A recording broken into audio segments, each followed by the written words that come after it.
Kita muda. Kita muda. Terima kasih. Hari ini Kick Andy Goes to Campus berada di Universitas Islam Internasional Indonesia. Peristiwa penembakan atau lebih tepat kita sebut pembantaian ya di konser musik di Moskow itu mengejutkan kita semua. Kita seakan-akan tersadarkan bahwa terorisme itu masih ada di sekitar kita. Bagaimana dengan di Indonesia? Kita dulu dikagetkan dengan banyaknya peristiwa-peristiwa yang berkaitan dengan terorisme, radikalisme. Kemudian yang jadi pertanyaan karena kita berada di sebuah kampus, yang jadi pertanyaan bagaimana kampus, apakah mampu mendegradasi, menetralisir, atau membuat orang-orang yang berpaham radikal itu kemudian lebih rasional misalnya. Tentu saja perbedaan pandang ini masih ada. Ada yang bilang ya di kampus lah seharusnya radikalisme itu diturunkan pada tingkat yang rasional. Tapi ada yang bilang justru di kampus lah kemudian radikalisme itu tumbuh dan berkembang. Nah ini nanti kita akan dengarkan pandangan dari dua tamu kita hari ini. Kemudian juga yang menarik adalah soal pandangan bahwa ilmu pengetahuan keislaman ini mengalami kemunduran. Karena kalau dulu banyak sekali cendekiawan, ya, ilmuwan muslim yang kemudian menghasilkan karya-karya mempengaruhi dunia. Lalu bagaimana situasinya sekarang? Inilah yang akan menjadi pembahasan kita di episode kali ini dengan judul Ancaman Radikalisme di Kampus. Untuk itu kita sambut dengan meriah Profesor Komarudin Hidayat.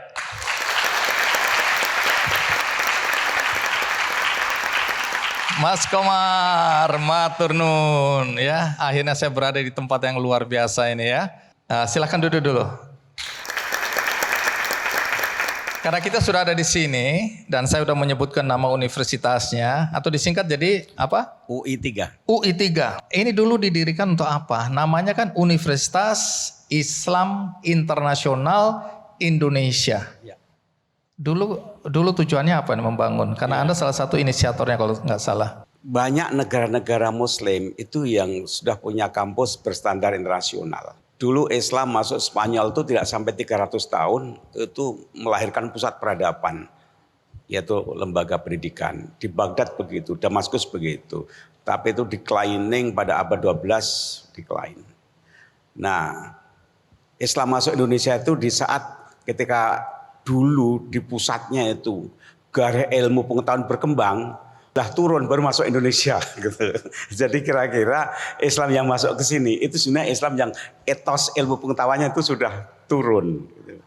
Makanya tidak mengherankan kalau Islam di Indonesia sudah 800 tahun lebih itu belum punya pusat-pusat keilmuan yang standarnya internasional.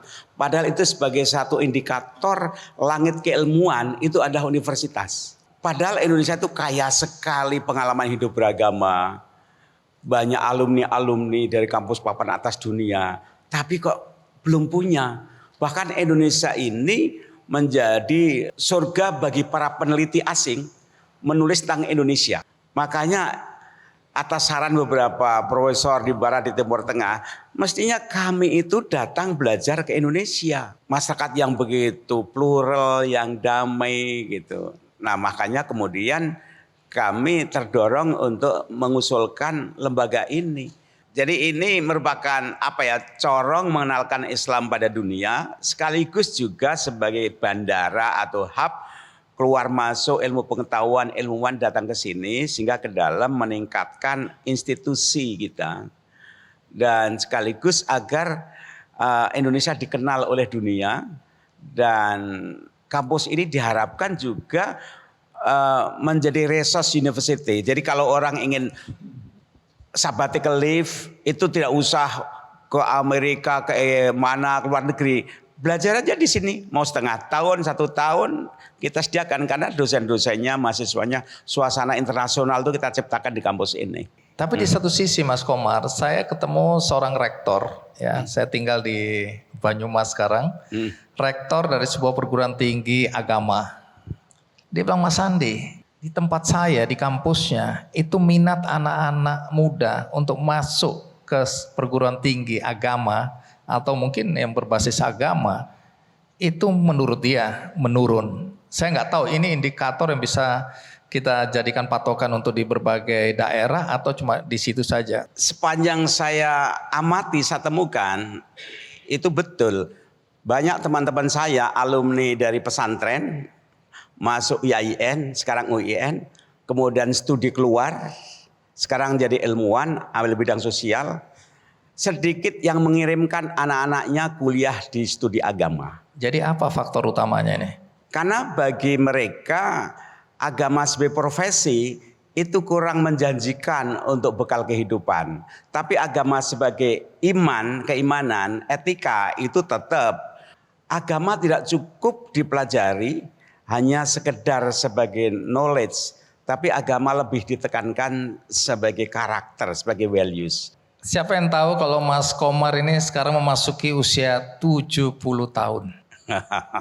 Tidak ada ya? Kalau kita lihat ya 50 tahun lah umur Anda sebenarnya. Nah di usia yang 70 tahun ini Anda menulis atau menerbitkan buku ya. Judulnya Imajinasi Islam. Ya. Jadi apa yang ingin Anda sampaikan melalui buku Imajinasi Islam ini?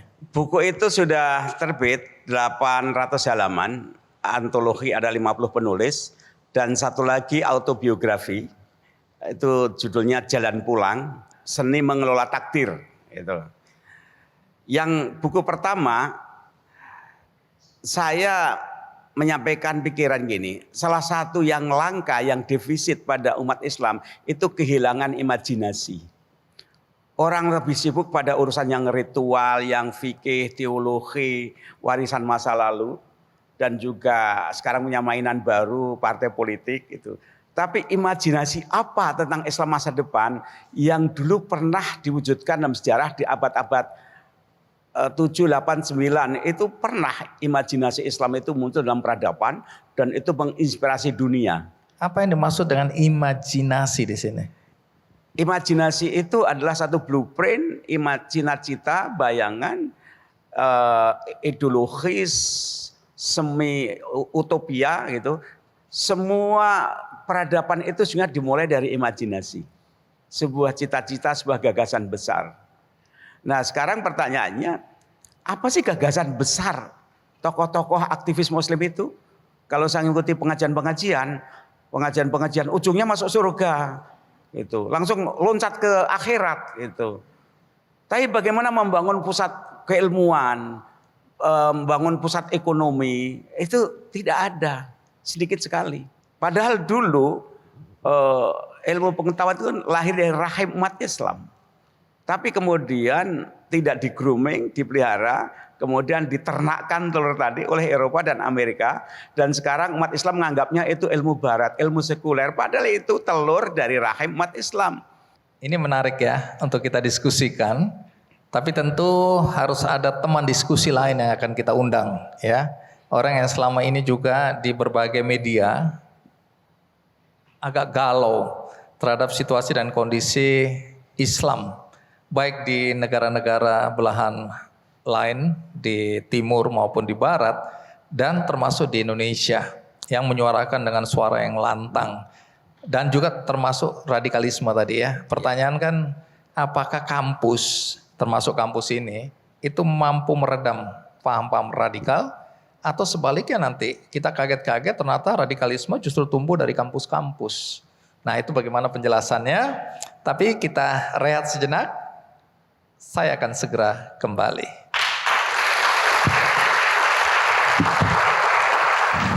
Kelompok-kelompok purifikator ini, kelompok revivalism ini, yang mengatasnamakan otentifikasi dalam kehidupan beragama ini, selalu gelisah oleh perbedaan.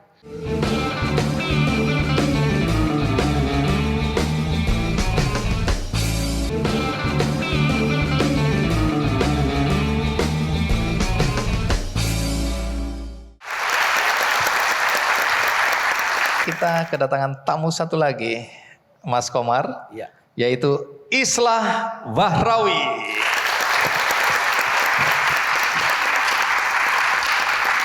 Assalamualaikum, salam sejahtera semua. Salam sejahtera. Waalaikumsalam. Ya, terima kasih Mas Islah. Tapi tunggu dulu, kita cek penampilan Anda. Dari kopiahnya tradisional, jasnya agak kebarat-baratan, sepatunya anak muda. Jadi Anda ini ingin mencerminkan siapa sebenarnya? Enggak ada. Ini jas ini sebenarnya bukan barat-barat juga sih, nggak barat-barat amat. Ini pedagang kaki lima di Mesir juga pakai jas. Oke, jadi tidak ada simbol apa yang mau Anda hadirkan ini ya? Tidak ada. Oke, kita berikan tepuk untuk Mas Islah Bahrawi. Mas Islah, kalau menurut Anda, apakah betul ada kemunduran ilmu pengetahuan dalam Islam? Terima kasih. Kalau kita mengaca kepada sejarah masa lalu, kita sangat mundur sekali. Sangat mundur. Sangat mundur. Indikatornya apa? Satu hal adalah ketika bangsa Arab berkenalan dengan kelindan kemunduran politik, ijtihad para ulama itu semakin menjauh dari ilmu pengetahuan. Dia lebih berorientasi kepada kepentingan-kepentingan politik, terutama keruntuhan Bani Abbasiyah oleh bangsa Mongol. Lalu kemudian pemikir-pemikir Islam lebih banyak kepada political oriented. Dan itu terus berkembang hingga abad ke-20 yang kemudian membuat kita itu betul-betul mundur dalam dunia ilmu pengetahuan. Kita dulu itu sangat berdaya sekali dalam ilmu pengetahuan. Kita menciptakan Alkitabul Muzik Al-Kabir dari Al-Farabi yang kemudian dibawa ke Eropa, De Ortu Sintiarium yang mengilhami musik-musik Eropa ketika itu. Kita juga ahli kimia modern kita itu Ibnu Hayyan namanya. Yang menyempurnakan angka 0 dalam matematika juga orang Muslim di Andalus. Dan berbagai pemikiran-pemikiran seperti Ibnu Khaldun yang kemudian mengilhami lahirnya demokrasi modern. Nah ini adalah pemikiran-pemikiran lama yang kemudian berubah orientasi ketika bangsa Arab betul-betul terpuruk secara politik. Nah itu kemudian diperkuat oleh pemikiran-pemikiran Ibnu Taimiyah, Al-Wala wal Bara, diperkuat oleh Taqiyuddin An-Nabhani, diperkuat oleh Sayyid Qutb, Muhammad Qutb, dan kemudian berbagai pemikiran-pemikiran Islam itu betul-betul menjadi political oriented. Nah ini yang kemudian memundurkan berbagai pemikir-pemikir Islam dalam ilmu pengetahuan, sehingga kita hari ini betul-betul tidak berdaya, Mas Andi. Tidak berdaya sama sekali. Ketika kita diserbu oleh the Four Horsemen misalnya. The Four Horsemen ini adalah aliran neo-atheism yang dimotori oleh Hitchens, oleh Harris, oleh Dennett. Ini semua kemudian memporak-porandakan dunia keimanan kita. Semua agama, bukan hanya Islam. Bagaimana teori mekanika kuantumnya Stephen Hawking membuat pemikir-pemikir Islam tidak berdaya untuk mempertahankan pemikiran-pemikiran keimanan generasi-generasi berikutnya.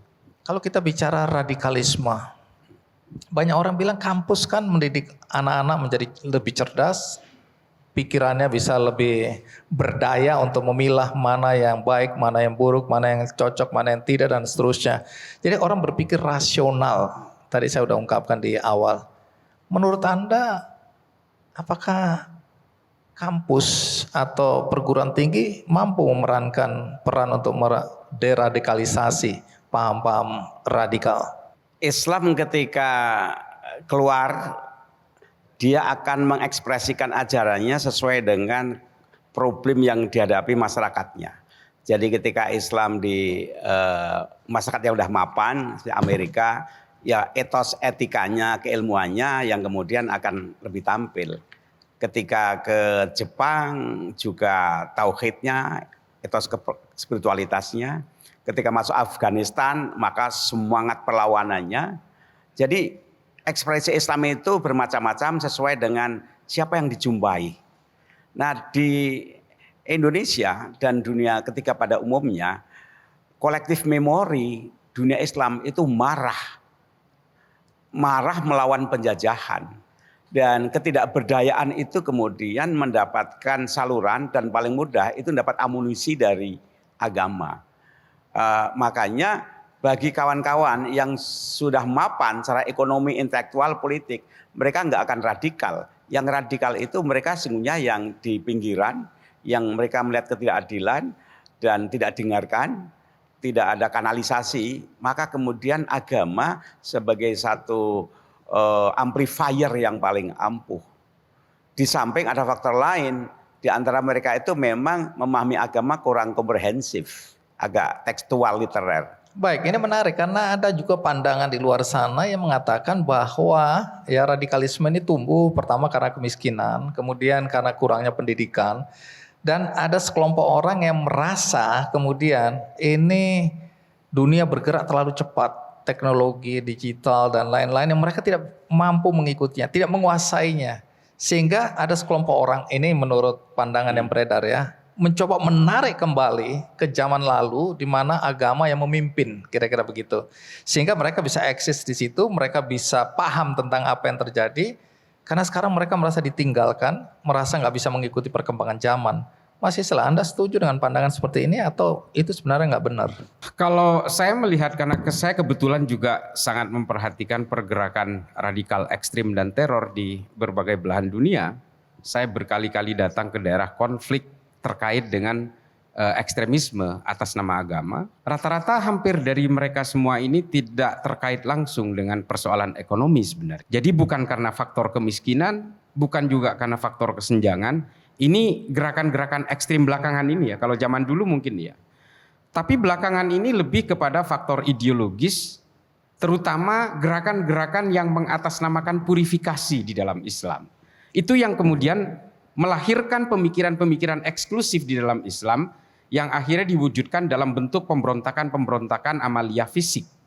Nah ini yang terjadi belakangan ini. Dan ketika mereka membentuk enklav-enklav berbentuk korporasi kurang lebih, dan kemudian semua gerakan-gerakan ekstrim ini seolah-olah ada partiturnya, seolah-olah ada rujukannya. Dan kemudian ayat-ayat dijadikan sebagai penguat bahwa gerakan-gerakan kekerasan ini dilegitimasi oleh Tuhan. Padahal gerakan-gerakan ekstrim ini selalu menyitir ayat-ayat dan membawa-bawa nama Tuhan supaya kejahatannya terlihat terhormat. Padahal agenda yang sebenarnya adalah agenda-agenda politik untuk menguasai suatu wilayah dengan anggapan kalau dia bisa menguasai wilayah itu, maka dia bisa menghomogenkan paksa semua orang di negara itu supaya sama dengan saya. Tujuan akhirnya apa kalau begitu? Menghomogenisasi orang supaya sama dengan saya. Kelompok-kelompok purifikator ini, kelompok revivalism ini, yang mengatasnamakan otentifikasi dalam kehidupan beragama ini, selalu gelisah oleh perbedaan. Meskipun orang itu Islam, tapi Islamnya beda dengan saya, lalu kemudian dia akan punya pertimbangan bahwa dia belum berislam. Lalu bagaimana caranya supaya bisa menghomogenkan mereka supaya sama dengan saya atas klaim-klaim kebenaran sepihak itu?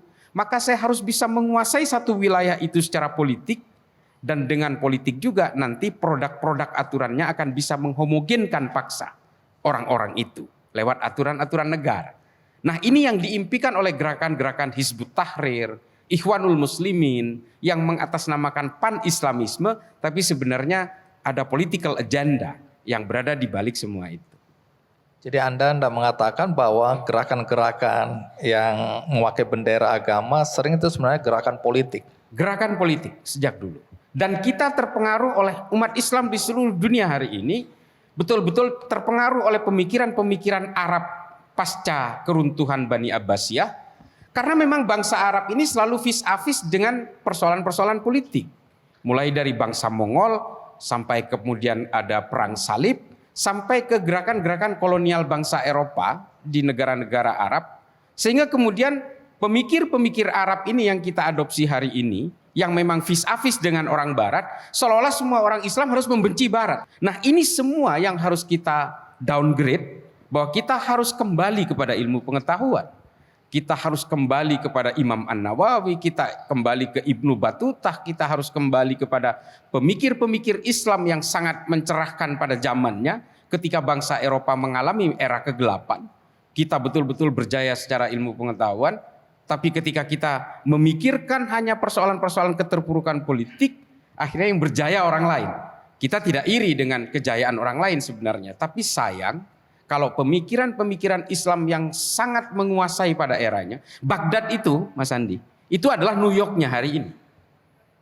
Bayangkan Nasdaq, Wall Street, semua ada di situ.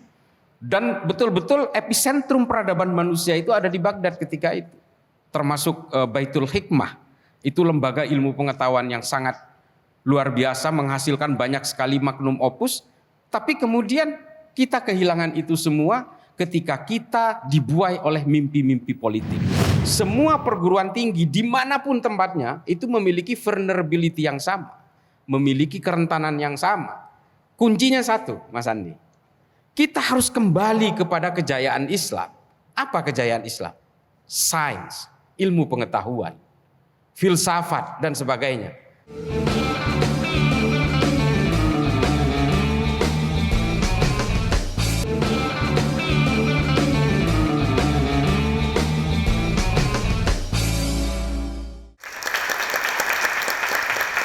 Mas Komar, Anda kan banyak bergerak di bidang pendidikan ya. Tapi yang jadi pertanyaan yang belum terjawab atau belum dijawab dengan lebih lugas tadi adalah soal peran perguruan tinggi. Ya. Anda melihat pertanyaan tadi, apakah di kampus ini atau di pendidikan, di dunia pendidikan tinggi terutama, itu bisa menjadi salah satu faktor deradikalisasi paham-paham radikal? Atau memang paham itu bisa tumbuh di mana aja, nggak peduli tadi apakah dia berpendidikan tinggi, ekonominya sejahtera, dan seterusnya. Apa pandangan Anda dari apa yang pernah Anda alami di dalam kampus? Radikalisme itu akarnya dulu adalah pada pemberontakan melawan penjajah. Jadi benih fight against radikal itu ada. Hanya belakangan ini yang menjadi objek kecamannya bukan penjajah, tapi paham-paham yang dikatakan ideologi barat, sekularisme dan sebagainya. Tapi pada dasarnya ya, budaya Nusantara ini itu lunak sekali. Di samping agama yang datang ke sini juga lunak, dibawa oleh pedagang. Pedagang itu nggak mau cari musuh. Islam dia bawa pedagang kan, cari kawan. Kedua, ajaran sufi tasawuf lebih psikologis, bukan politik, bukan yang teologi, bukan, tapi sufi. Yang berikutnya, Indonesia ini terbagi ke dalam pulau-pulau, masing-masing kaya. Kalau di Arab itu tradisi perang kan berebut sumber air, sekarang sumber minyak kan, perbatasan. Indonesia tidak perlu karena kaya masing-masing, sehingga tidak perlu menjarah yang lain. Karena Indonesia itu makmur dan kaya, maka waktu senggangnya untuk ekspresi seni dan religi. Maka muncullah karya-karya seni agung. Itu kan hanya dimungkinkan bagi orang yang punya leisure time, yaitu waktu kosong karena makmur. Indonesia itu ramah, inklusif. Makanya pertanyaannya sungguhnya menarik. Seberapa jauh Islam itu masuk menjadi akar kesadaran society. Itu antara Islamnya orang Aceh, orang Sumatera Barat, orang Lampung, orang Jawa. Jawa bagian utara dan selatan aja beda. Gitu. Karena bagian selatan itu lebih mitologis, tahayul-tahayul. Islam bagian utara lebih rasional karena pedagang. Nanti semakin ke timur beda lagi. Yang ingin saya katakan apa? Bahwa DNA Nusantara ini plural dan religius. Mas Islah, saya pernah baca tulisan Anda atau statement Anda ya, yang mengatakan bahwa sebenarnya akar persoalan itu mulai dari keluarga.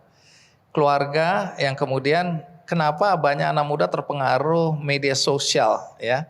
Kan kita lihat sekarang banyak sekali ya. Bukan cuma ustadz, bukan cuma ulama, bukan cuma pemuka agama, tapi bahkan anak-anak muda ya yang maaf saya nggak kenal dia dulu sebagai pemuka agama, kira-kira begitu, menyampaikan hal-hal yang menurut saya wah ekstrim sekali nih. Atau radikal sekali nih, tapi followersnya banyak. Nah, coba fenomena apa yang Anda lihat? Anda pernah mengkritisi ini? Memang propaganda di kalangan kelompok-kelompok radikal ekstrim teror ini memang rata-rata hari ini menggunakan platform-platform yang memang sedang in di kalangan generasi muda. Karena gini, satu organisasi teror, Al-Shabaab, Boko Haram, Liwaut Tauhid atau apalah sebutkan yang besar seperti Al-Qaeda atau ISIS, dia akan mati pelan-pelan kalau mereka itu gagal dalam melakukan rekrutmen di kalangan generasi mudanya. Nah, generasi muda hari ini kecenderungan punya tren menggunakan platform media sosial misalnya. Nah, ini banyak dilakukan oleh kelompok-kelompok ISIS. ISIS ini di Indonesia ada kelompok yang khusus bergerak melakukan propaganda di media sosial, namanya kelompok An-Najiyah. Nah, ini sudah ditangkap oleh Densus tahun lalu. Kurang lebih ada 8 kelompok yang terafiliasi langsung ke ISIS pusat. Dan di Inggris juga pernah terjadi namanya Jihadi John, Muhammad Emwazi. Nah, ini adalah mahasiswa informatika di Westminster University, ini orang pinter, tapi dia kepintarannya digunakan untuk melakukan rekrutmen di Inggris untuk mengirimkan pasukan-pasukan jihadis ke Irak dan Suriah. Korbannya ya Samimah Begum yang kemarin dicabut kewarganegaranya oleh Inggris. Nah, ini adalah fenomena-fenomena yang seperti ditulis oleh Yuval Noah Harari sebenarnya. Bahwa nanti suatu saat di dunia ini ada 2 layer saja, 2 layer utama. Satu adalah the leader, yang kedua adalah the followers. The leader ini adalah orang-orang yang menguasai algoritma digital, dan korbannya adalah the followers ini, ya orang-orang yang betul-betul ditentukan trajektori hidupnya oleh the leader ini. Nah, terorisme memanfaatkan itu betul. Makanya belakangan ini platform-platform yang no boundaries, yang tanpa batas ini memang kemudian menjadi satu persoalan tersendiri bagi kita. Wabil khusus teman-teman adik-adik mahasiswa yang ada di perguruan tinggi. Ini kan pola-pola entryisme yang dilakukan oleh Leon Trotsky di Eropa Barat ketika berusaha menjejalkan pemikiran-pemikiran komunisme supaya tidak terjadi resistensi besar, dia masuk lewat lembaga-lembaga pendidikan.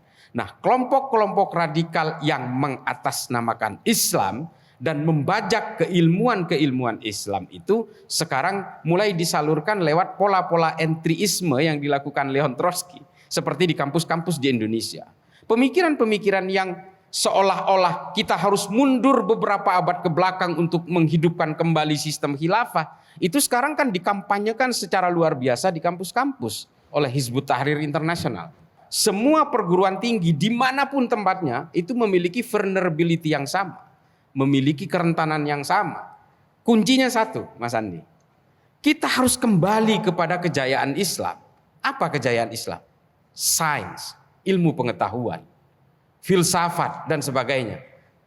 Ironisnya, filsafat diharamkan oleh beberapa pemikir, bahkan ilmu pengetahuan juga diharamkan oleh beberapa pemikir, dan kita hari ini betul-betul disibukkan oleh perdebatan-perdebatan fikih recehan yang memang sebenarnya isunya sama dari abad ke abad. Kalau kita selalu disibukkan oleh berdebat soal dalil, maka kita akan seterusnya menempatkan Tuhan sebagai objek sengketa. Dan kita kemudian apa? Kita lupa kepada tugas agama kita bahwa agama ini harus berguna dan harus bermanfaat bagi kemanusiaan, sehingga nanti kita betul-betul menjadi agama yang rahmatan lil alamin ilal yaumil qiyamah. Ini kita lupa dengan ini semua. Tunggu, Anda seakan-akan mengatakan jalan keluar untuk menurunkan paham radikal itu dengan ilmu pengetahuan. Korelasinya gimana ya? Begini, dulu Baitul Hikmah itu adalah melting pot yang dibangun oleh pemerintahan Islam untuk mengembangkan ilmu pengetahuan. Bukan hanya orang Islam di dalam Baitul Hikmah itu. Ada pemikir-pemikir dari Cina, ada pemikir dari Eropa. Kita bahkan ada pendeta Kristen namanya Al-Ibri yang menemukan konsep jaga jarak dalam pandemi Ta'un Amwas pada zaman itu. Dan itu dirumuskan di Baghdad. Artinya apa? Ketika orang berpikir tentang ilmu pengetahuan, maka kita akan hanya berpikir tentang kemanusiaan. Dan ketika kita berpikir tentang kemanusiaan, kita hanya bergerak pada tataran yang coexisting. Kita hanya memikirkan tentang hidup toleran. Kita tidak lagi gelisah oleh perbedaan. Kita tidak lagi sibuk menghitung dosa orang lain. Kita tidak lagi gelisah oleh perbedaan-perbedaan keimanan dan keyakinan. Yang kita pikirkan adalah humanity and peace. Ilmu pengetahuan yang bisa menyatukan semua perbedaan itu, lalu kemudian kita lupa dengan eksklusivisme. Kita akan kembali kepada dunia inklusif Islam pada zamannya, dunia inklusif yang Islam pada zaman Rasulullah juga. Orang-orang Yahudi, orang-orang Nasrani, orang-orang Kristen di Madinah menikmati kepemimpinan Nabi yang betul-betul bisa mengayomi semuanya. Dan kemudian hari ini kita lupa dengan semua itu karena apa? karena semua disibukkan oleh mimpi-mimpi hegemoni politik yang mengatasnamakan agama. Maka solusi yang paling utama adalah kita harus kembali kepada ilmu pengetahuan supaya apa? Kita bisa beragama dengan kemanusiaan dan coexisting secara damai di seluruh bumi ini. Yang menemukan kompas itu dulu kan juga sarjana Islam.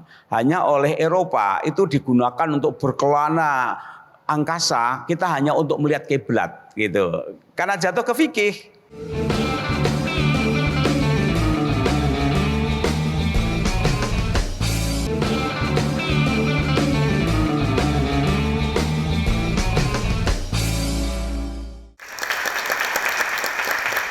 Mas Komar, saya tidak hadir pada bedah buku Anda, ya, tapi saya mengikuti dari berita-berita yang ada di media, ya.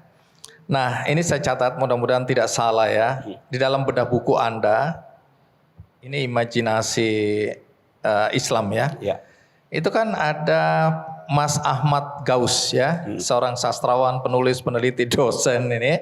Dia menegaskan soal kemunduran yang terjadi pada kaum muslim dibandingkan pemeluk agama lainnya. Ya, saya baca karena saya takut salah. Dia mengatakan misalnya di Protestan di Eropa itu menginspirasi lahirnya industrialisasi di Eropa. Ya. Kemudian Buddhisme Zen di Jepang mendorong Jepang menjadi negara industri yang maju. Kemudian Konfusionisme di Korea menjadikan negara itu sebagaimana yang kita lihat sekarang ini, penggemar drakor banyak sekali di sini. Dengan melihat kondisi itu, lalu yang jadi pertanyaan Anda tadi adalah soal peradaban Islam itu melahirkan apa Di Indonesia ya. di Indonesia, ya? Iya. Sebelum itu saya ingin sedikit beri catatan ya. Radikalisme, terorisme itu tidak semuanya berakar pada agama. Kita ingat perang Vietnam, itu radikal sekali itu. Itu orang komunis. Kemudian berbagai bunuh diri radikal di Sri Lanka. Jadi radikalisme itu muncul dari kelompok-kelompok yang merasa terdalimi atau mereka tidak senang melihat kezaliman, itu akan muncul radikalisme. Kalau alasannya itu karena kezaliman, maka yang didambakan adalah adanya satu keadilan, kesejahteraan, transparansi, partisipasi yang merata. Nah, yang kedua, dulu awalnya ketika Islam keluar dari Mekah ke Madinah, itu sudah memberikan ekspresi menghargai keragaman. Ketika kemudian keluar dari Mekah Madinah, ketemu di Persia, melting pot, bertemunya warisan Yunani dan India, maka terjadi intellectual boom, loncatan intelektual karena tertantang sekali. Nah, ketika ke Indonesia itu akomodatif dan peradabannya itu lebih tinggi dibanding Arab kebudayaannya. Bayangkan abad 7 itu Indonesia 78 itu sudah tinggi sekali dengan simbol-simbol Candi Borobudur, Prambanan, belum lagi candi-candi yang tertimbun tanah, itu sudah menunjukkan betapa tingginya peradaban. Sedangkan Islam dari Arab itu kan mereka secara antropologis miskin sekali mereka. Makanya Islam masuk ke sini itu dijinakkan oleh budaya sini. Sedangkan Indonesia ini tanah budayanya masih kuat dengan feodalisme.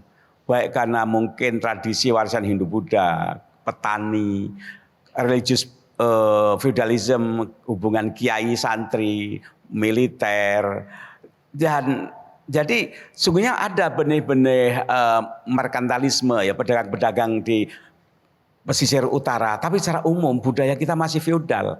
Jadi ketika benih demokrasi pun ditanam di sini, itu kan mengalami stunting gitu. Karena akar budayanya itu belum cocok untuk itu.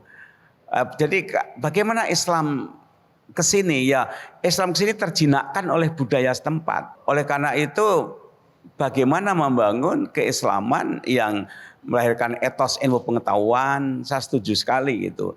Jadi ideologisasi itu hendaknya dikurangi dengan prestasi sains. Sains itu lebih fungsional, empirikal, teruji.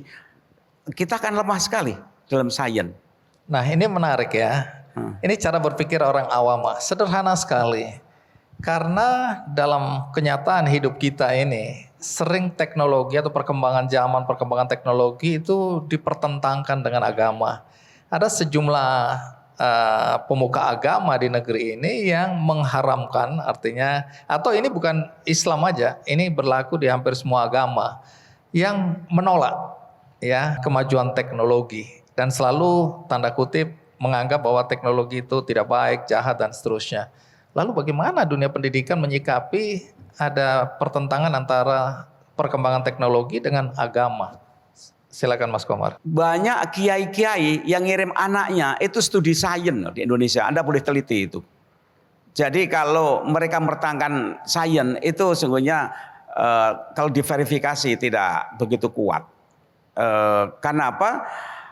Karena yang menemukan kompas itu dulu kan juga sarjana Islam. Hanya oleh Eropa itu digunakan untuk berkelana angkasa, kita hanya untuk melihat kiblat gitu.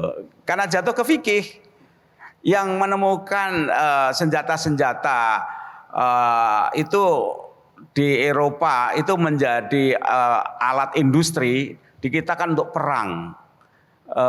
Kemudian teknologi jam misalnya itu untuk sekedar mengetahui kapan waktu sholat. Kemudian ilmu hisab untuk menentukan kapan datangnya puasa, itu pun ribut gitu kan. Sementara di sana itu dikembangkan untuk astronomi, studi angkasa. Jadi ada satu sikap. Maka ketika dia bilang kembali kejayaan, itu kembali dalam arti sikapnya. Kalau capaian sainsnya dunia Islam sekarang somehow lebih tinggi dibanding abad tengah gitu. Tapi sikap pionirnya itu sekarang kita nggak ada, lemah sekali gitu. Saya hanya ingin memberikan sedikit tambahan informasi ya. Siapa ilmuwan atau cendekiawan Islam atau Muslim di masa lalu yang temuan-temuannya atau pemikirannya mempengaruhi dunia ya. Ini ada beberapa, misalnya Ibnu Sina ya, yang sering kita kenal, ini ilmuwan di bidang kedokteran dan filsafat. Kemudian di bidang Al-Khawarizmi yang Anda sebutkan tadi, menemukan angka 0 itu, dia adalah di bidang astronomi dan matematika yang menjadi dasar perkembangan komputer jadi modern. Algoritma itu dari Khawarizmi, kan jadi algoritma. Ya, jadi teman-teman yang mungkin belum tahu, saya juga googling ya. Ismail Al-Jazari, pembuat robot pertama dan dikenal dengan julukan Bapak Robotika. Umar Khayyam, matematikawan, astronom, filsuf sekaligus penyair. Terus kemudian ada Abbas Ibnu Firnas ya, pencipta ide pesawat. Ulama brilian, astronom, penemu, insinyur, penerbang, dokter, musisi dan penyair. Jadi semua diborong itu. Ada penyair yang bisa jadi dokter yang bisa jadi penyair, atau penyair yang jadi dokter. Dan Ibnu Khaldun tadi yang disebutkan Bapak Sosiologi dan Ekonomi Islam. Jadi banyak, ini baru beberapa ini. Kalau diteruskan 20 lebih ada itu. Nah, kembali ke pertanyaan semula tadi ya. Saya kira gini, kalau kita mempelajari sejarah-sejarah ilmuwan Islam itu rata-rata polimath. Polimath itu serba bisa. Tapi semua diawali dari filsafat memang. Rata-rata polimath kita di dalam Islam itu rata-rata adalah filsuf. Al-Kindi, Al-Farabi, Jabir Ibnu Hayyan, termasuk Ibnu Khaldun itu juga dikenal sebagai filosofer juga. Apalagi Jalaluddin Rumi, Ibnu Rushd, Al-Ghazali, semua perdebatan yang luar biasa antara Al-Ghazali dan Ibnu Rushd itu sangat epik pada zamannya. Ada tahafud al-falasifah, ada tahafud at-tahafud yang kemudian mengilhami Santo Thomas Aquinas membuat Summa Theologica, itu luar biasa. Artinya inilah ilmu pengetahuan. Dan kalau kita melihat sejarah-sejarah ilmuwan Islam yang rata-rata polimath, artinya tidak ada dikotomi sebenarnya antara agama, terutama Islam, dengan sains. Kira-kira pada abad 10 atau antara 10 dan 11, di Islam itu juga muncul pemikiran-pemikiran antiteis. Orang-orang yang tidak percaya Tuhan. Ada Abu Bakar Razi, ada Ibnu Muqaffa, ada Abul A'la Al-Ma'arri. Ini adalah pemikir-pemikir yang membangun pesimistik terhadap kepercayaan-kepercayaan ketuhanan. Tapi mengapa pemikiran-pemikiran mereka di Arab tidak bisa berkembang? Karena memang dihantam oleh ulama lain dengan ilmu pengetahuan. Artinya apa? Sebenarnya kita bisa dengan mudah mematahkan The God Delusion-nya Richard Dawkins. Kita bisa begitu mudahnya mematahkan pemikiran-pemikiran Stephen Hawking tentang Big Bang Theory and the Making of the Universes dan seterusnya, pemikiran-pemikiran antiteis mereka sebenarnya bisa. Kalau kita mau belajar, Kalau kita betul-betul ingin mengeksplor Al-Quran, hadis, dan berbagai pemikir-pemikir Islam pada zaman. Coba bayangkan, Jabir ibnu Hayyan pada zamannya, pada abad ke-12 itu, dia sudah menemukan teori oksidasi dan fermentasi yang dimana orang di seluruh dunia belum memikirkan itu. Baru kemudian orang bisa memikirkan teori fermentasi itu setelah Jabir ibnu Hayyan membuat prototipe. Termasuk juga dunia biologi, An-Nabat, namanya Abu Bakar Ahmad Ad-Dinawari, sudah membuat klasifikasi dan ordo tumbuh-tumbuhan pada zaman itu, pada abad ke-11. Coba bayangkan ilmu pengetahuan ini semua bisa berkembang karena memang tidak ada dikotomi sama sekali. Ada seorang ulama dari Mosul, namanya Al-Mausuli, membuat satu generated musical instrument dari seluruh Timur Tengah yang kemudian dikompilasi dan mengilhami Al-Kindi untuk membuat notasi dasar musik di Arab. Yang kemudian melahirkan De Ortu Sintiarium tadi. Ini kan suatu pemikiran luar biasa dan kita hari ini mengharamkan musik. Coba bayangkan. Apakah mereka yang mengharamkan musik tidak membaca bukunya Al-Isfahani? Judulnya Al-Aghani. Bahwa musik sudah ada pada zaman Khulafaur Rasyidin. Ini kan sebenarnya adalah pemikiran-pemikiran eksklusif yang pada akhirnya adalah melakukan prejudice terhadap orang Islam yang lain, bahwa mereka murtad, mereka kafir karena mereka berbeda dengan saya. Dan kemudian ilmu pengetahuan kita betul-betul terpuruk, tergantikan oleh orang-orang yang hari ini betul-betul fokus kepada ilmu pengetahuan, seolah-olah ada kontradiksi antara pemikiran-pemikiran sainteisme dan ateisme. Nah ini yang betul-betul harus kita temukan jalurnya. Yang paling ingin saya sampaikan adalah saya punya pengalaman. Saya membaca buku-bukunya Stephen Hawking. Dan ini paling laku di Arab. Bisa dilihat diunduh e-booknya itu jutaan di Arab. Kenapa laku di Arab? Karena memang agama, ulama-ulama di Arab hari ini tidak menyediakan jawaban-jawaban yang sangat fix berdasarkan kitab-kitab suci dan juga pemikiran-pemikiran ilmuwan Islam sebelumnya untuk mengcounter mereka. Untuk mengcounter pemikiran-pemikiran Stephen Hawking atau pemikiran Richard Dawkins misalnya. Nah ini kan menjadi tugas kita bersama. Coba bayangkan, Stephen Hawking membuktikan bahwa alam semesta ini diciptakan karena satu teori fisika yang bernama mekanika kuantum. Oleh sebuah ledakan besar, daya tarik energi positif dan negatif yang kemudian menciptakan serpihan-serpihan alam semesta. Ada ulama yang melawan ini? Gak ada. Coba bayangkan, padahal di dalam Al-Quran semuanya komplit. Dari mana saya tahu? Karena saya baca bukunya Syekh Muhammad Thohir bin Asyur.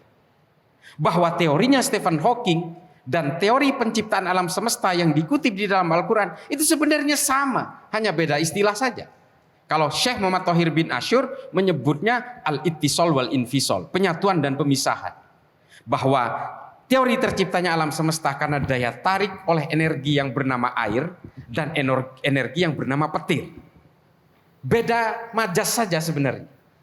Dan ini harus dieksplor lagi. Nggak ada pertentangan sama sekali. Yang menjadi pertentangan, seolah-olah bertentangan adalah karena kita orang-orang beragama ini lupa terhadap ilmu pengetahuan dan kita lebih sibuk untuk menghakimi orang lain dan sibuk menghitung dosa orang lain. Kalau mau tepuk tangan boleh. Coba bayangkan, kita yang udah biasa berpikir akademis, bayangkan kita harus berbaiat kepada laptop coba. Ini kan buat akal kita kan nggak nyampe.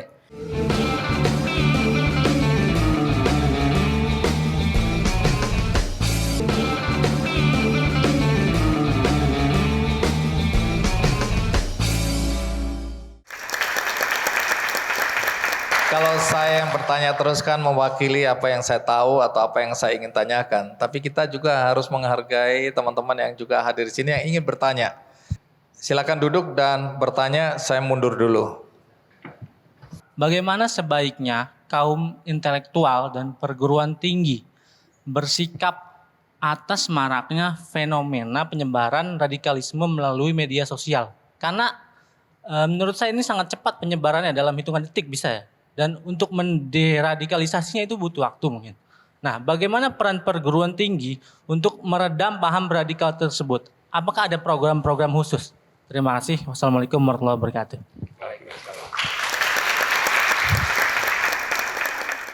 Kita jangan buru-buru kepada media massa viral itu bahwa ini dimotivasi agama. Salah satunya sebenarnya itu motivasi bisnis, dan yang paling laku itu adalah isu-isu sensitif, ada pornografi dan agama.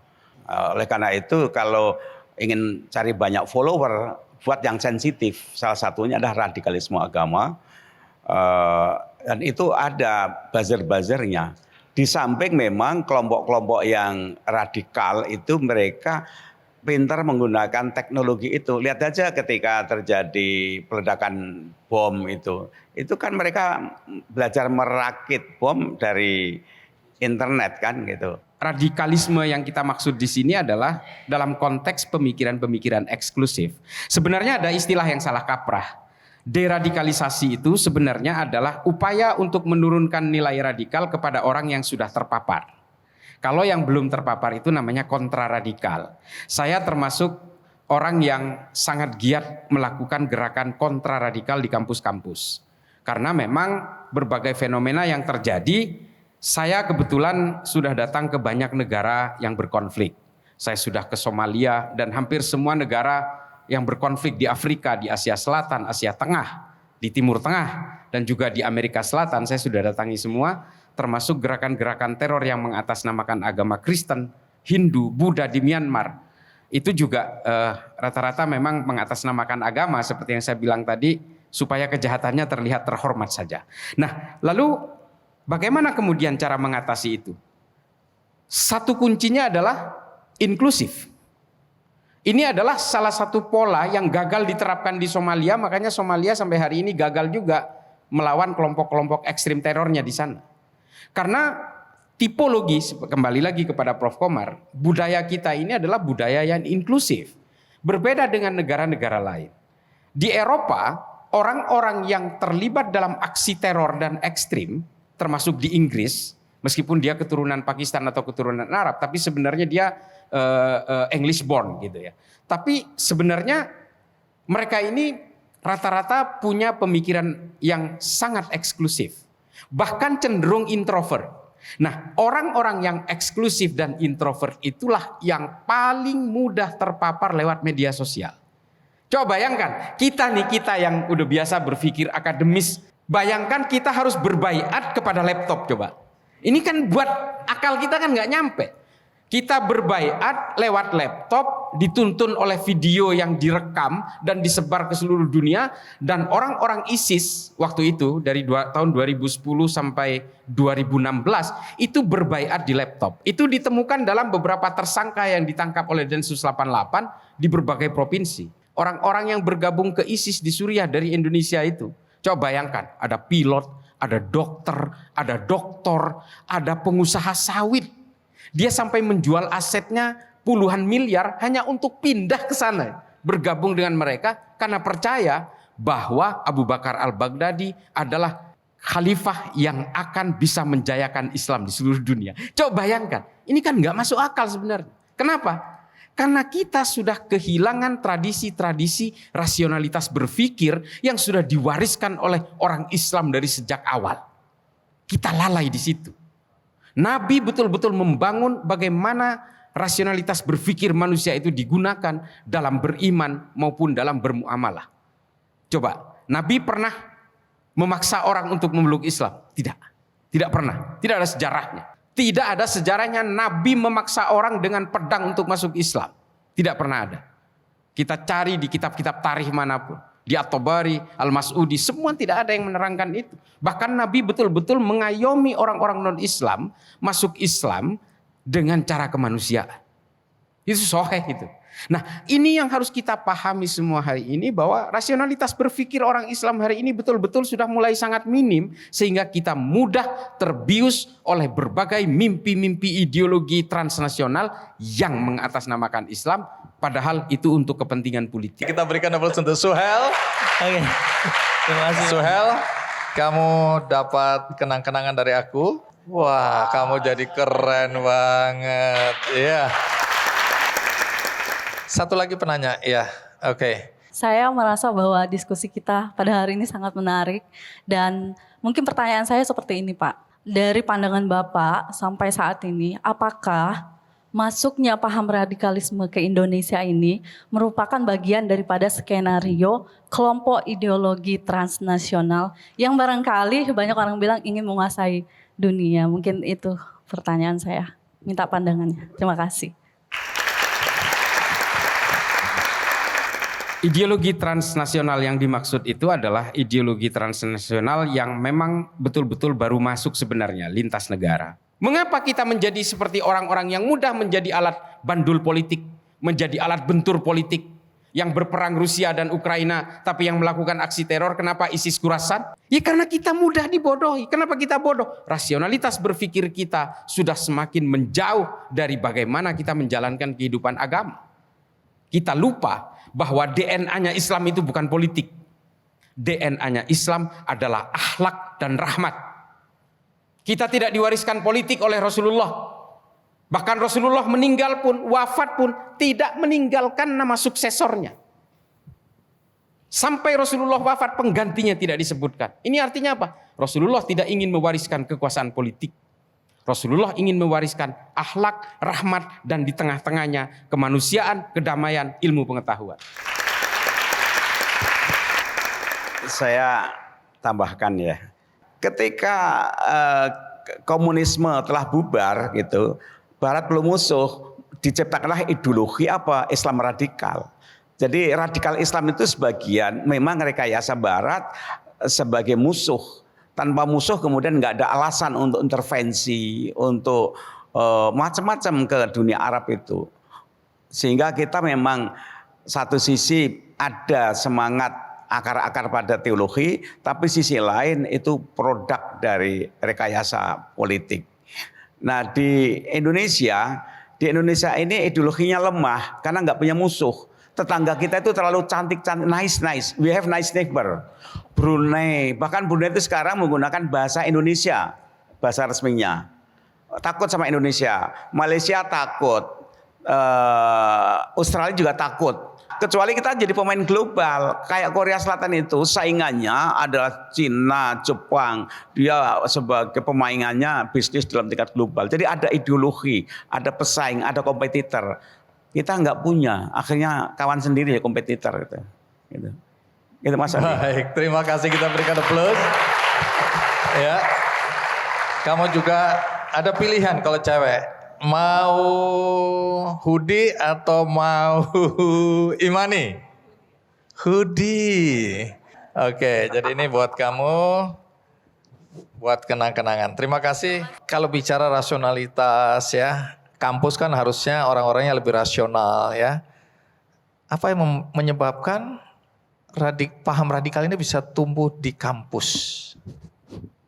Biasanya memang ada satu objek yang menjadi perlawanan karena mereka tidak bisa menerima. Seperti ketika dulu terjadi agresi ke Vietnam, itu Berkeley, itu kan kampusnya ini, itu pusat perlawanan kan gitu. Jadi ada ketidakadilan, ada kezaliman. Radikalisme yang datang ke sini itu kan sebagian akarnya dalam negeri dan itu sudah berkurang. Yang kedua imported, pengaruh dari luar. Ini kan belakangan aja kan. Baru berapa tahun terakhir radikalisme datang dari luar itu. Sebelumnya kan tidak ada. Baik, kalau menurut Anda?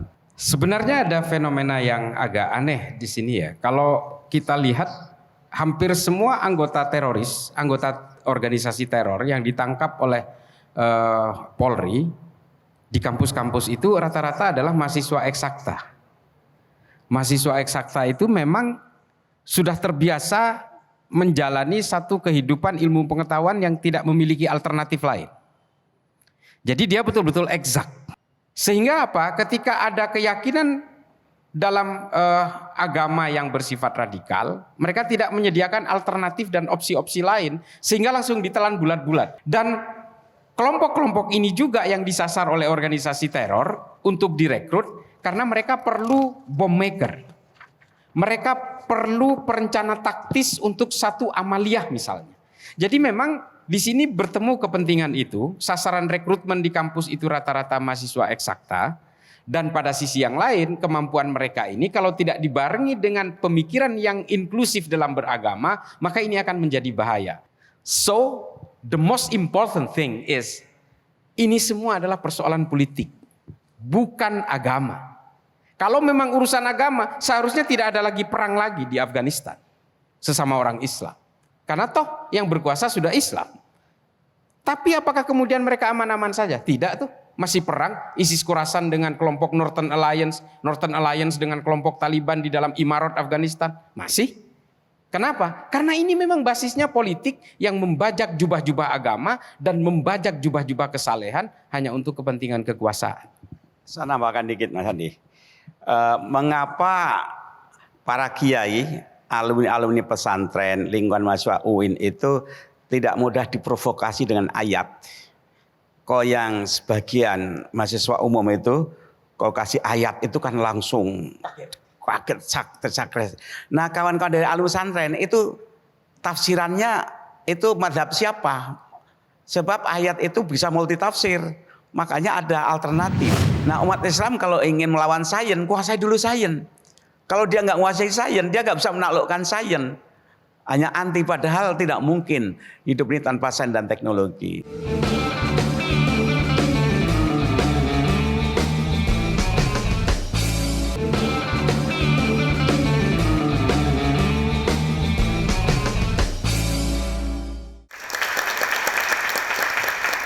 Bagaimana Anda menjelaskan anak muda dan agama di era teknologi digital seperti sekarang ini, di era modern?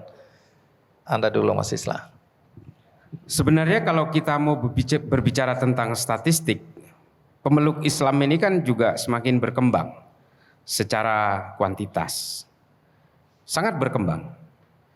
Tapi secara kualitas menurut saya memang semakin menurun. Tapi memang ini tugas bersama dari kalangan akademisi, cendekiawan. Mari kita kembali kepada rasionalitas berpikir, akhlakul karimah, rahmatan lil alamin. That's it, nggak ada lagi. Baik, terakhir Mas Komar. Kurikulum ketuhanan yang saya pahami di kampus-kampus itu masih teologi klasik abad tengah. Murji'ah, Mu'tazilah dan tidak menggunakan pendekatan fisika kuantum yang kontemporer. Jadi di kalangan pemikir kontemporer, diskusi tentang Tuhan itu sudah menggunakan pendekatan sains, fisika kuantum. Tapi kita masih dalil-dalil tekstual. Maka kemudian bagi anak-anak baru modern, enggak menarik lagi. Sehingga dia bukan meninggalkan Tuhan, bukan meninggalkan agama, tapi meninggalkan tradisi yang membesarkan dia. Saya tetap percaya bahwa agama itu akan diperlukan, tapi agama yang bisa berkawan, berdialog, dan siap diteror oleh sains dan teknologi. Kalau dia bisa leading, pertahankan diri, dia bertahan. Tapi kalau tidak, masuk kotak. Kita tahu berapa puluh agama, mungkin ribuan agama telah hilang di telan sejarah. Karena mereka tidak bisa menghadapi sains dan teknologi. Jadi yang diperlukan oleh para pemikir, tokoh-tokoh, dosen agama, itu bagaimana mempelajari sains, sebagaimana dulu Ghazali itu menaklukkan filsafat Yunani, dia pelajari, setelah dia kuasai baru dia mengkritik. Begitupun Ibnu Rus ketika mengadopsi Yunani, dia pelajari mana yang kurang, dia tambahi. Nah umat Islam kalau ingin melawan sains, kuasai dulu sains. Kalau dia nggak menguasai sains, dia nggak bisa menaklukkan sains. Hanya anti, padahal tidak mungkin hidup ini tanpa sains dan teknologi. Ketakutan bahwa satu hari kelak paham radikal ini akan memporak-porandakan Indonesia. Kita akan terpecah-pecah. Kita tidak jadi lagi negara kesatuan. Pancasila jangan-jangan tidak lagi jadi benteng pertahanan kita sebagai bangsa. Apakah Pancasila mampu menghadapi kenyataan bahwa banyak sekali perubahan yang terjadi? Zaman udah berubah, semuanya udah berubah, cara berpikir berubah, teknologi berubah dan seterusnya. Pertanyaannya, apakah ketakutan bahwa satu hari paham radikal ini akan tumbuh subur, berkembang dan tanda kutip menghancurkan Indonesia, atau ini ketakutan yang berlebihan karena kita punya sesuatu selain Pancasila yang mungkin membuat kita merasa itu tidak akan pernah terjadi? Silakan. Untuk jangka pendek ini ya, radikalisme itu akan tidak punya tempat di Indonesia yang dominan. Itu tetap ada, tapi nggak akan menggeser hegemoni dominasi kaum Pancasilais dan kaum moderat. Tidak cukup punya alasan kuat kalau radikalisme agama. Tapi apa yang membuat Anda yakin bahwa tidak akan berkembang itu? Ya, apa akar-akarnya? Sebab radikalisme kan ideologi. Ideologi itu mesti punya lawan. Tanpa lawan ideologi akan mati. Lawannya apa dan siapa? Kalau lawannya apa dan siapa? Kalau lawannya itu keadilan, ketidakadilan. Kalau keadilan terwujud, maka dia nanti nggak ada alasan lagi. Kalau lawannya itu alasannya karena kekhalifahan, kekhalifahan sendiri kan itu debatable. Apa betul khalifah itu? Indonesia ini semua aspirasi agama kan ditampung. Pertanyaannya, apa yang dilarang oleh negara bagi pelaksanaan ajaran Islam? Apa? Nggak ada yang dilarang. Sepanjang mereka menggunakan kata agama, sementara negara tidak melarang, maka dia kehilangan langkah apa yang mau dilawan. Gitu. Itu yang saya cukup optimis, karena tanpa musuh, ideologi akan mati, musuhnya apa? Itu bisa diatasi. Baik, kita berikan aplaus sekali lagi. Terakhir Mas Islah sebagai penutup. Sebenarnya kalau kita mempelajari genealogi peradaban manusia, setiap peradaban itu kan memang selalu memiliki tantangan dan lawannya masing-masing. Setiap zaman ada orangnya, setiap orang ada zamannya. Mulai dari peradaban Romawi, Yunani, Romawi, Islam, Kristen di Eropa, semua mengalami tantangannya sendiri-sendiri. Ada kelompok radikalismenya sendiri, ekstremismenya sendiri, dan terorismenya sendiri. Masing-masing. Kalau kita baca bukunya Simon Sebag Montefiore misalnya, The Jerusalem, The Autobiography. Bagaimana peradaban manusia itu mulai dari zaman Titus Vespasian misalnya, sampai As-Soffah, sampai kepada hari ini, semua memiliki kerikil dalam sepatunya masing-masing. Artinya kalau kita mau berbicara tentang kelompok ekstrim teror, itu memang tidak bisa dihilangkan begitu saja. Selalu muncul manusia-manusia yang sebenarnya ingin melakukan aksi-aksi kekerasan untuk melunaskan ambisi-ambisi pribadinya atau ambisi kelompoknya. Lalu kemudian apa yang kita lakukan? Saya kemarin sangat gembira sekali beberapa tahun yang lalu NU satu abad mengeluarkan fikih peradaban. Ini luar biasa menurut saya.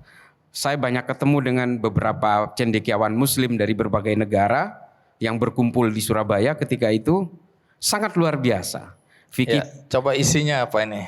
ya, fikih peradaban itu adalah berusaha mengawal bangsa ini ke depan, termasuk umat Islam, untuk supaya tetap strict on civilization, strict on humanity, strict on peace. Karena ini diilhami oleh deklarasi PBB pada tahun 1946 tentang human right. Nah ini yang kemudian harus diamplifikasi oleh NU sebagai pencetusnya untuk supaya kita tetap menjaga peradaban manusia ini ke depan, supaya tetap berbasis kemanusiaan dan kedamaian. Apapun agamanya, apapun sukunya, semua manusia diciptakan oleh Tuhan yang sama. Kunci utamanya yang paling terakhir adalah moral, yang di agama disebut dengan akhlak dan adab. Apa akhlak dan adab itu? Akhlak menyangkut perilaku kita dengan orang lain, adab menyangkut perilaku kita terhadap diri kita. Terima kasih Mas Komar, Mas Islah ya sudah hadir di acara Kick Andy Goes to Campus ya hari ini di Universitas Islam Internasional Indonesia. Dan terima kasih Anda juga yang di rumah yang sudah menyaksikan acara ini. Tapi kalau Anda tadi tidak nonton dari awal tapi dari tengah-tengah, jangan khawatir karena ini akan ditayang ulang di metrotvnews.com dan juga ada cuplikannya di channel YouTube Kick Andy Show. Dan untuk itu saya persilakan Mas Islah, Mas Komar untuk kembali ke tempat.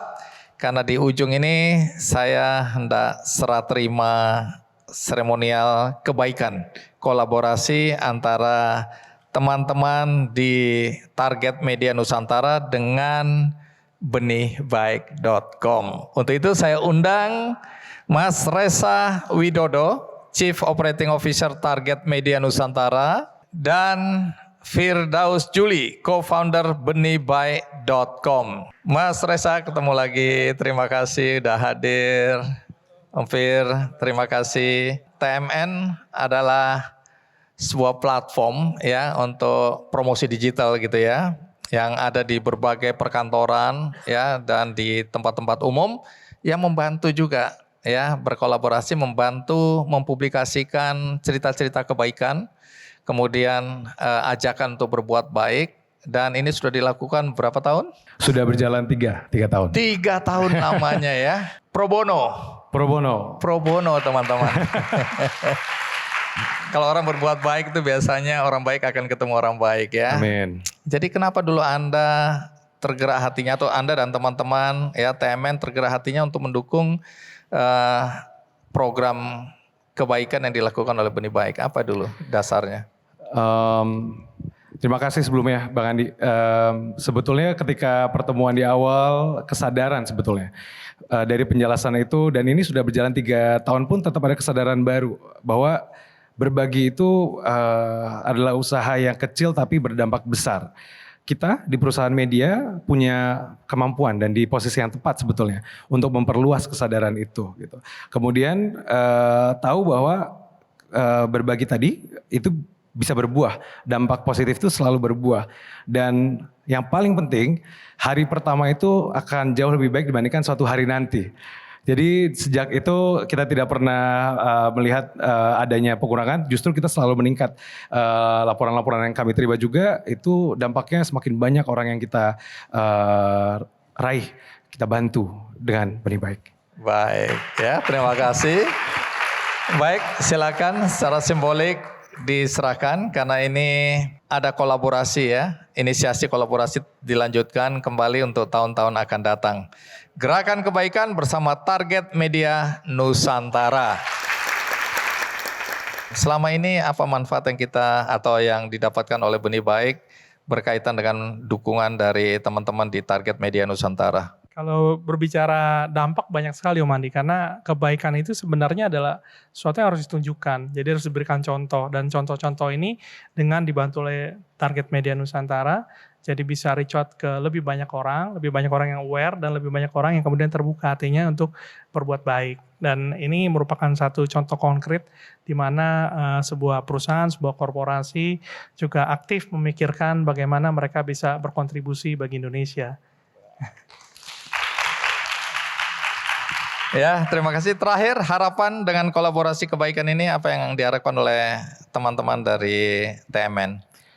Terus berlanjut karena kita melihat semakin banyak saudara-saudara yang terbantu dan juga semakin banyak yang terlibat. Bahwa usaha kecil itu betul-betul sekecil itu untuk memulai. Jadi itu harapan kita. Mari melangkah untuk kebaikan ya. Dan di sini orang-orang baik semua yang hadir ini. Baik, terima kasih. Sampai jumpa.